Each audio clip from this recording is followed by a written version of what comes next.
Hey, what's up, y'all? Polo Sports Talking ENT here again with another one. Make sure you hit the like and hit the sub and also comment as well. Also, be sure to hit the notifications too as well.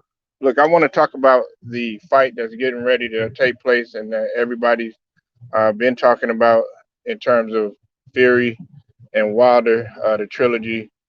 Everybody's been anticipating it, but it is going to be scheduled for October the 9th, uh, which me personally, I don't like it. I don't think that it should be set out that far, but it is what it is. It was originally scheduled for the 24th of this month. It was really highly anticipated until Tyson Fury uh, wants to sit there and try to be, throw the bitch 19 role.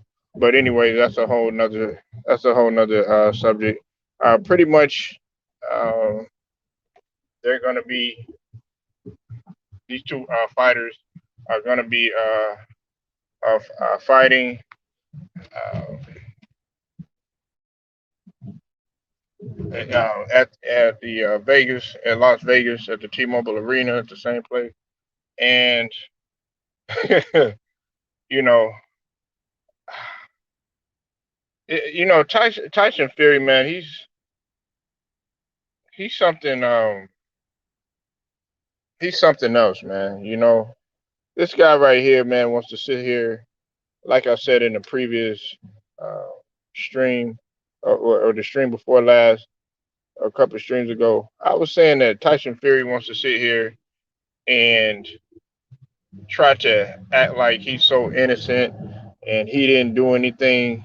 We know what you're doing, and more importantly, I'm more sad at the fact of what Sugar Hill and his whole team are doing. His trainer, Sugar Hill.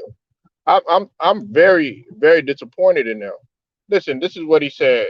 Quote, and this is from CBS Sports.com. Okay, and I'll put the link in the description so y'all can take a look at it. Look, he said, I wanted more. This is coming from Fury. Quote, I wanted nothing more than to smash the big Dosser on July 24th, but I guess the the beating will have to wait. Quote, end quote. Fury said. He said, and he continued. Quote, make no mistake, I will be back and better than ever. We will win. We will fight October the 9th, and I will knock him sparked out. Okay, how come you didn't have all that energy when you was getting your ass whooped in sparring sessions? Huh? But you got all that energy now. Listen, man. I've never, more than anything, I've always carved this fight and this trilogy down the middle. But this time, this gives me more of an energy towards Deontay Wilder, leaning towards Deontay Wilder to win this fight and to really come out with vengeance. Because if I'm Deontay Wilder, all of that, all of that emotion and the motivation to really bring it to him this next fight, that was supposed to be in the next few days. Now, if I'm Wilder, I'm like, I would be like, no, I'm not ready. I'll pull a okey doke on him. And I wouldn't even be mad at Wilder if he did something like that. Me personally, I would not be mad at Wilder because the thing about it is that when you're psyched up to fight a fight, or when you're psyched up to play a game and it doesn't happen, or when you're psyched up to do whatever sport that you want to play and it doesn't happen, psychologically it messes with your psyche, and it can put either the opponent, it can put the either one of the players or the people that are competing at a great disadvantage mentally, because you have a guy in Deontay Wilder who's been awaiting a chance for vengeance for 2 years now. At least 2 years. I'm not too sure. Don't quote me on that, but it's been a long time since they fought, and the media has been on his head and been on his helmet, and he's had time to think about this. He wanted to come back and prove to people that he still has it, and not only does he still have it, he's gonna come back, a more polished fighter because of everything that he's been he's been learning under his new trainer. So Deontay Wilder came in with tunnel vision. He came in with tunnel vision, ready to fight this guy, and then you want to sit there, you want to throw a wrench in everything and say, okay, well, COVID and all this other stuff. And look, I understand that COVID takes place. Excuse me, I shouldn't have said the word. I understand that the virus takes place. I've lost people to the virus and everything. But if you're doing that just to play around and use that as an excuse to back up out of the fight, that energy is gonna come right back on you. You should have just said, shout out to Ticket TV. He said this perfectly. You should have just told people you weren't even ready, and just go ahead and moved it over for real. Salute to you, Goat. I see you in the building, man. And Goat, we're gonna chop it up later, man. I promise, man. I'm gonna let you get off and everything, but right now, just taking care of everything. Tyson be eating them chicken McNuggets. Hell yeah, always eating them. Man, that guy, man, sitting there. No, he's eating pork chop sandwiches. That's what he eating, Mike. He's sitting there eating pork chop sandwiches. For real. Hey, Mike, nigga, do me a favor. Go train that nigga. Go train that. Go train that. Go train that white boy. For real. Go train him. Cause he has no business. He has no business even trying to fight and compete in this fight. Matter of fact, I'm gonna be real with you. With all the trash that he's talking, I think that he's on drugs again.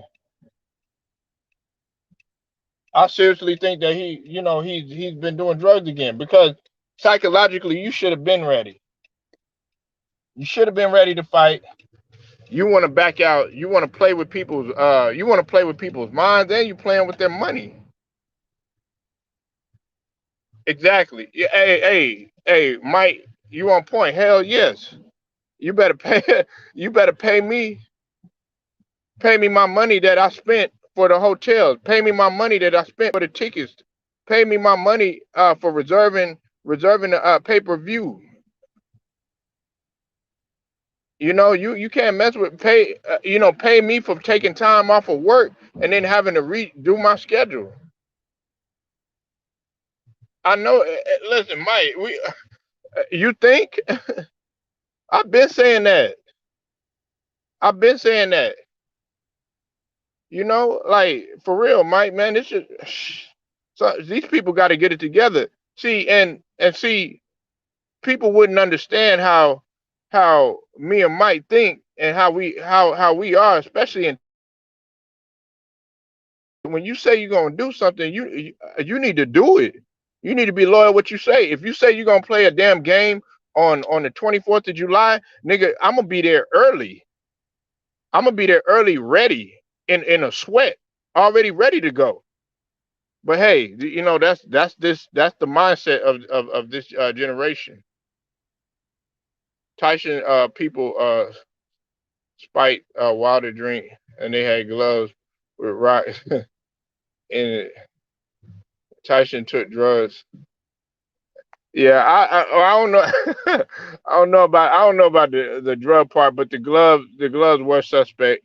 You know what I'm saying? A couple people might, we had hashed it out in terms of debating that and everything like that. And I can't front, you know what I'm saying? I was just like, Tyson initially, he won fair and square at first, but then I got to investigate Mike, and I was just saying to myself, I said, this guy is suspect. And I can't front. It took me a while to kind of understand that. And then I started looking back and I looked at his antics. This guy's mentally unstable. He's licking people's blood. Did you see that, Mike? Remember when he licked Tyson's blood off his neck and stuff? Like, come on, man. Like you have mental problems if you're doing shit like that. Like for real. Like And I'm like, hey Mike, I'm like this, Mike. I said this. I said if I'm Wilder, I would schedule that mug until like January. Give me some more time to train. Since you want to play like that, because you already got people. You got his team. You're putting his team at a disadvantage mentally. You're doing all this little stuff so that you can go ahead and try to put everything in your psychological control.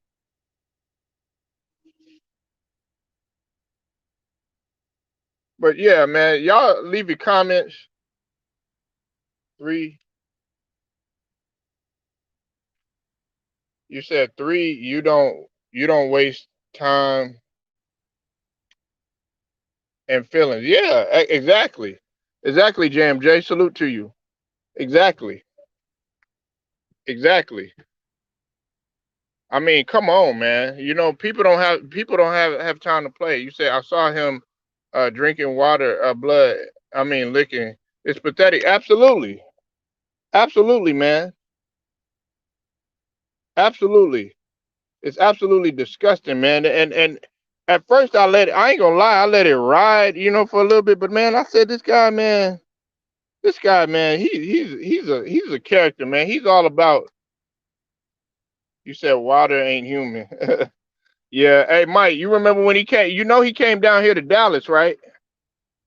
He came down here to Dallas. He came here for the fair. And Deontay Wilder, man, looked like a damn basketball player. That's what he looked like. Nigga 6'8", man. That nigga long, man. That nigga my cousin size.